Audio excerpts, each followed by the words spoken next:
چەتری پارێزەرانی ئاشتی بە هەماهەنگی لەگەڵ پەیمانگای کەنەدی بۆ مافەکانی مرۆڤ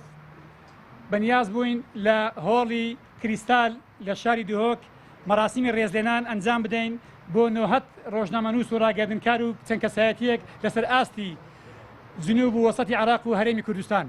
بەڵام بەداخەوە ئاسایشی دوهۆک ڕێگریان لێکردین، ڕێگەیان نەدا مەراسیمەکەی تێدا ئەنجام بدەین. دواتر هەوڵماندا لەگەڵ بەڕێز کاک ئاراز ئاغا بەرپرسی مەڵبەندی یەکێتی کە مەراسیمەکە لە هۆڵی مەڵبەند ئەنجام بدەین دیار بۆ ڕێگری لەوانش کرا مەجالیان پێ نەداین. بە هەر حاڵ ئەمڕۆ لە باغڵەخانە و بارەگای مەکۆی گۆڕانی بزوتنەوەی گۆڕان مەراسیمەکەمان ئەنجام دەدەین. ئەم مەراسیمە تایبەتە بەو ڕۆژنامەنووس و ڕاگەاندنکارانەی کە بەڕاستی ڕۆڵی کارا و چالاکیان هەبووە لە بابەت پرسەکانی ئازادی خوازان و ئەو کەسانی کە زوڵمیان لە دەکەێت لە هەرێمی کوردستان لەلایەن دەستگا ئەمنیەت و قێنەرەکانی هەرێمی کوردستان.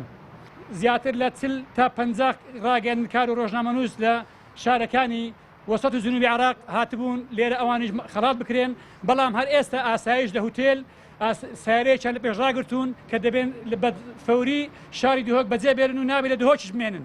کە ئەوە جێگای داخە ئەوە ڕێزگرتنی خەڵکی دوهۆک نییە لە میوانان، ئەوە دەستگاکانی خۆسەپێن و دەستگاکانی دەسەڵاتی دوهۆکن کە